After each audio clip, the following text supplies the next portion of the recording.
the Mage. Mage is a great example of a class that works really well with this talent system because historically we always had a lot of the most fun abilities for crowd control, survivability, and utility in Frost, and then we always had trouble increasing their damage because they had so much utility here. So we figured it would be a lot of fun just to take the utility, put it throughout the talent tree, and then just let Frost do different types of damage, because obviously you're doing Frost damage here than Arcane and Fire. In this Brave New World, Arcane Blast is Arcane only, Fireball is Fire only, and Frostbolt is Frost only. I know, it's crazy. So, level 15 is a very chilly tier. We have the existing Ring of Frost, which probably wins the award for the most levels jumped, all the way down to 15. It goes up against Cone of Cold, and this is the improved Cone of Cold version, so it also freezes. So the only Cone of Cold out there is the one that freezes, and you don't get just kind of the lame Cone of Cold without that. And then a new way of freezing, Frostjaw, which will silence and freeze a target.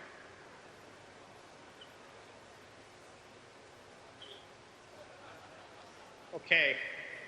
I was mentioning with the Warlock, we kind of like the feel of the Mage to be like slippery and glass cannony, where we want to try to shift the Warlock back to be a little more tanky as a caster. So these are all abilities that kind of help mages survive and get away.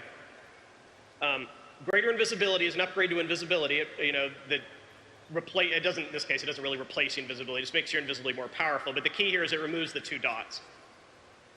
The existing Cauterize that only Fire had access to before, and then Cold Snap finishing the cooldown on some of your most powerful escape and control mechanisms.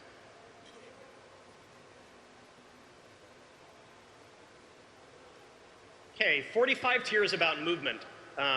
Presence of Mind obviously allows you to get a fast spell off, instantly. It's up against Scorch. Now, this is the old improved Scorch, so Scorch can always be cast by moving, but you don't have, can always be cast while moving, but you don't have Scorch unless you pick this talent. So if you're in a situation where you feel like you're going to be moving a lot, you can take Scorch here and Scorch as you move around. Arcane Flows is kind of a variant on that, where it lets you cast the next 2 spells while moving. So it's like a cooldown you pop, then while you're moving you can cast those 2 spells. You get to choose between Scorch or Arcane Flows. I should mention here, we're going to make sure that Scorch isn't the no-brainer choice for Fire Mages.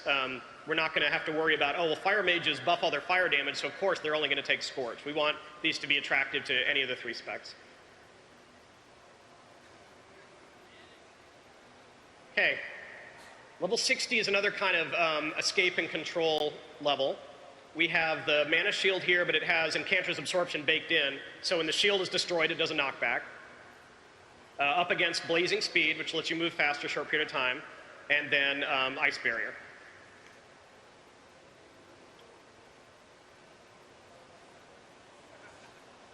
This is a fun tier. Polymorph's a signature mage spell, and as we've done with some of the other classes, we wanted to do something that was all focused on that spell. The way this works is Sickly Polymorph, they regenerate health slower. So you can polymorph someone who's pretty injured and they're not gonna heal back quickly. Heavy Polymorph does a stun to the poly target, and Double Polymorph lets you have 2 sheep at once. Like I said, we really wanted these to feel like game changers. We wanted you to see a mage doing a double polymorph and be like, whoa, what's going on out here? I've never seen anything like this. And then crowd control at level 90. Mages are great at crowd control. Here you can have Blast Wave or Dragon's Breath, both of which do a little bit of damage as well, and then Slow. And there's the full mage tree.